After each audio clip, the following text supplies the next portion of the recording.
भारतीय साक्ष्य अधिनियम 2023। भारतीय साक्ष्य अधिनियम 2023 की धारा 44, 45 और 46 की जानकारी मांगी है। यह नया अधिनियम 1 जुलाई 2024 से लागू हो चुका है और इसने पुराने भारतीय साक्ष्य अधिनियम 1872 को बदल दिया है। मैं आपको क्रमवार आसान भाषा में विस्तार से समझाता हूं। धारा 44, जब न्यायालय के निर्णय को चुनौती दी जा सकती है। ये धारा पुराने एविडेंस एक्ट की धारा 44 से मेल खाती है।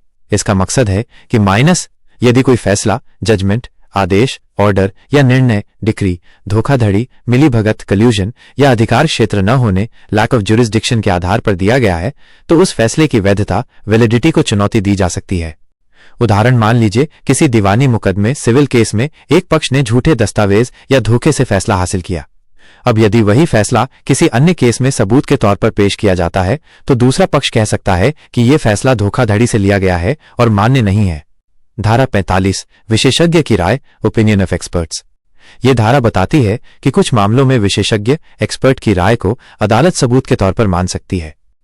किस मामलों में? 1. विदेशी कानून, फॉरेन लॉ। 2. विज्ञान, साइंस। 3. कला, आर्ट। 4. हस्तलेख, हैंडराइटिंग माइनस लिखावट असली है या नकली। 5. उंगलियों के निशान, फिंगर इंप्रेशंस। 6. इलेक्ट्रॉनिक साक्ष्य अपॉन डिजिटल सबूत माइनस, जैसे कंप्यूटर फॉरेंसिक रिपोर्ट। मतलब, अगर किसी दस्तावेज पर हस्ताक्षर असली हैं या नकली माइनस ये कोई सामान्य व्यक्ति नहीं बता सकता, इसके लिए हैंडराइटिंग एक्सपर्ट की रिपोर्ट ली जाएगी। धारा 46, तथ्यों की प्रासंगिकता, facts bearing upon opinions of experts. यह धारा विशेषज्ञ की राय को और मजबूत या कमजोर बनाने से जुड़ी है। जब विशेषज्ञ किसी तथ्य पर राय देता है, तो उससे जुड़े अन्य तथ्य भी सबूत के रूप में पेश किए जा सकते हैं, ताकि अदालत ये समझ सके कि विशेषज्ञ की राय कितनी भरोसेमंद है। उदाहरण, यदि डॉक्टर ने कहा कि मौत जहर से हुई है, तो अभियोजन, प्रोसिक्यूशन ये भी दिखा सकता है कि मृतक के घर से जहर की शीशी मिली थी।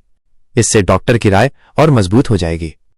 सारांश, धारा 44 धोखाधड़ी, मिलीभगत या अधिकार क्षेत्र न होने पर न्यायालय के आदेश, फैसले को चुनौती दी जा सकती है। धारा 45 विशेषज्ञों, कानून, विज्ञान, कला, हैंडराइटिंग, फिंगरप्रिंट, डिजिटल फॉरेंसिक की राय अदालत में सबूत के रूप में मान्य होगी। धारा 46 विशेषज्ञ की राय से जुड़े अन्य तथ्य भी पेश किए जा सकते हैं, ताकि राय को परखा जा सके। अगर जानकारी अच्छी लगी हो तो कृपया YouTube चैनल RTI ऑनलाइन को सब्सक्राइब करें। धन्यवाद दोस्तों।